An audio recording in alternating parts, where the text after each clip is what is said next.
Hello everybody. I am Dr. D.D. Kulkarni, working as Assistant Professor of Sri L.K. Koth College of Commerce, Sankeshwar, District Belagavi. Welcome to my YouTube channel. In the previous video, we have already discussed meaning, definition of reports, importance of reports, and we have also discussed the types of reports on the basis of legality. Now, let me take the next continuation of the same here. The next type here is reports will be classified on the basis of frequency. Here, frequency is nothing but an interval. At here, the reports will be classified on the basis of the time of their preparation. So such reports, they are broadly classified into two categories. One is routine report and another one is special reports. Now let us look into routine reports. As the name itself indicates, these are the reports which are prepared on a daily basis here. So they are always prepared on the basis of recurring here, and this is a detailed form of report, or it provides a summary of the event. So this is prepared at an interval, such a frequent interval such as a daily, weekly, fortnightly and annually. And such routine reports will be classified into two categories, into sub classifications. Progress report. This is a report which provides the progress made. So in simplest to say, it is an executive summary on a certain project over a certain time frame. So it is the outcome of this report is to identify the reasons for the non-performance. Say for example, when an organization goes for providing a kind of a venture to somebody, so it wants to get the report about the progress of the venture. So how it has started working. Then the next one comes here, performance report. Here performance report is nothing but it is the systematic evaluation of the performance of an employee. So normally these reports are prepared by the team leaders who are working in the corporates. So it provides a regular review of an employee. So this reports facilitates in promotion of an employee to the next position, or it will help in increasing pay packages. The next type of report comes here, inspection report. So it is it is generated or written by a trained and a certified professional. So people normally who are in the higher cadre of the position, so they will write the inspection report here. The purpose of this report is to check the irregularities in day-to-day work. The next one comes here, special reports. So in case of the special reports here, it provides a short review style. So it provides a summary of opinions or the recommendations of the writer. So it is more specific and it is usually written on the special occasions. So such special reports will be subclassified as into several types. So first information report is one among them. So first information is popularly known as FIR. So this is a report which is prepared immediately on the happening of the event. Usually the police department will prepare such reports, and this report includes the statements made by the eyewitnesses, the extent of the probable cause, etc. here. Usually you may be knowing when an accident takes place on the road, and if somebody reports the same thing to the police station, the police people, they inquire about who has seen first, how it was happened. So this is nothing but the statement of eyewitnesses. So it is highly valid. The court considers this as an evidence in giving the judgment of the case here. The next one comes here, investigation report. This is a report which provides information about the incident that has occurred. So this provides also the necessary action to be taken regarding the situation. Suppose, say for example, if some event, if the flood has taken place, so the government may send a team to look into the situation in that affected area, and thereafter that committee will provide some recommendations to the government to overcome such situation. So it focuses on the mission or the goal of the investigation here. Then the another type under the special report comes feasibility reports, an assessment of the practicability of a proposed project or a system. It may be prepared by either individuals or it may be prepared by or the committees. This report will provide whether there is any there is any feasibility of starting a particular project.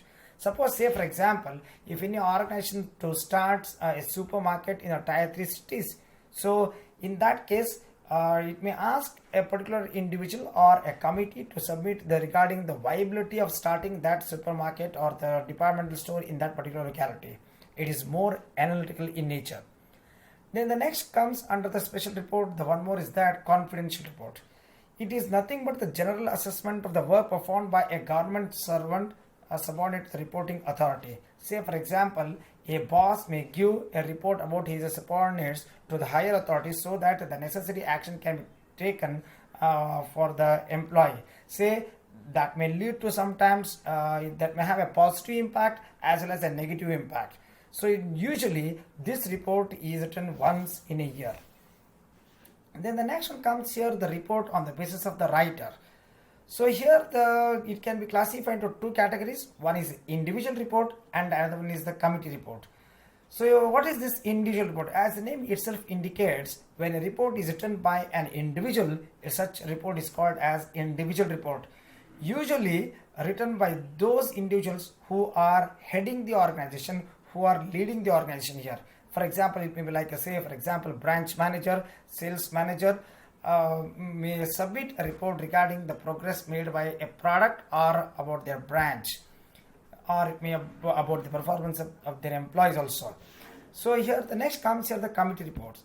So a committee will be constituted to submit a report. Normally such committee will be constituted, it constitutes two or more members who are having a specialized knowledge in their respective fields. Say for example, one person may have an expertise in the law, another person may have an expertise in accounting. So like this here, all the people will be included here. So it is the integration of the expertise of the members. Say for example, if a report is to be submitted on the satisfaction of the employee, so it may consist of a committee, it may be submitted by a committee which may consist of, say for example, a person from psychology, a person from say the training department, so that they can provide their aggregation of their expertise in such report here. And such committee reports, it must be signed by all the members. Suppose if any one among those members, if they do not agree with the content of the report here, then they should also sign as a dissenting member. Now let us look into the certain principles of a report here. Remember here, these principles are very much important for the purpose of say for example the report, in order to be more systematic here. So then precision here, the report should be very much precise, in the sense it must be more specific. It should address a specific objective here. So the analysis and the recommendations which are provided by the report, they'll be directed by a central purpose here. So there must be clarity should be there in the report, and such clarity can be ensured by a logical arrangement of the paragraphs with a suitable headings. So when it is arranged logically here, it provides the reader to go through step by step, so that they can understand what is the content of the report here. Secondly, here the accuracy here. The facts and figures provided in the report, they must be accurate here. So, and this accuracy depends upon the correctness of the data. So that's why here the reporter must be very careful while he or she goes for collecting the data here. The data must be correct so that it will provide a lot of clarity to the report what is that is written by them. So the accurate report helps in decision making here. The next one comes here, relevance. The facts provided by the reporter must be relevant to that particular context. Say for example, if the government wants to know the performance of the students in the 10th standard examination for the year 2019-20, so the reporter should provide the passes and the failure numbers for the year 1920. Suppose if he provides of the previous years, then it does not have any relevance here. And such relevance will the relevance will help for the, it should have a futuristic approach. Suppose, say for example, in my previous cited example where I said that if the government wants to report on the performance of the children in the 10th standard, so what measures can be taken for further improvement? So that's why the relevant report will provide to take a future decision, to take future actions here. Then the reader's orientation. Here, reader's orientation in the sense, a reporter, before he goes for writing a report, he should be put into the shoes of reader. I mean to say, he should have the understanding of the maturity level of the readers. Because a report for a common layman is different from a report which is meant for an expert or the technical experts here. Say for example, everybody we read newspaper daily in our life. So those reports are meant for common man. Suppose, say for example, if the report is only about with respect to the economy or say the medical, so the person one who reads, he should have such knowledge here. Otherwise it becomes simply waste. So that's why here the reporter should understand the level of the knowledge of the reader, and he should first define who is his reader. So that will provide, that ensures the correctness of the report here. Then the next one comes here, objectivity. A report should have objective. Remember, always a report is directed by a central purpose. So it should be based on investigation and which leads to recommendations, conclusions. So when a reporter studies the things here, studies the situations, he comes to know what has happened or what has taken place in that particular situation here. So it is a investigation which will lead to the findings, then recommendations, then the conclusions here. So you should not reveal any self-interest of the report. I mean to say, the report should be unbiased. It should be unbiased. It should be very much impartial. It should be very much transparent here. Then the next one comes here, brevity here. The report should be as much as it should be very much brief. So you should, I mean to say, it should take a minimum time of the reader to go through it. If the report is too lengthy here, in such case, the reader may lose interest while reading such report here. So it should not be at the cost of clarity here. Then the next one comes here, the clarity. So there must be clarity in the report here. So whatever the facts and figures that are included by the report, they must be relevant here. The report writer must proceed systematically and should make the purpose very much clear. Why he is writing the report, it must be very much clear here. The report should define how the data is collected. Say for example, whether the data is collected through primary sources or whether the data is collected through secondary sources. Say for example, if it is in a primary sources here, sometimes he needs to give a call to the respondents, or he should prepare a schedule and he should submit to the respondents and then he should collect. So normally this procedure is followed when the report is of empirical in nature. Suppose when the reporter, say for example, obtains the data from the secondary sources, that means already available sources, maybe like from the internet or maybe like from the journals or maybe like from the newspapers. So he should provide the sources of the data from where the reporter has obtained the facts and figures here. Then such report should once the reporter defines the source of the data, so he should state his findings, what he has found when he studied for a particular tenure or for a particular period.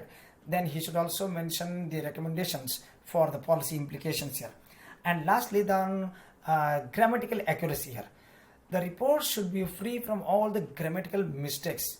There should not be any error in the report here. So that's why here the reporter should have the knowledge of the grammar regarding how to make use of the sentences, what should be his style of writing, right? So usually for better implementation of the report here, the report must be as good as simple. So this increases the beauty of the report here.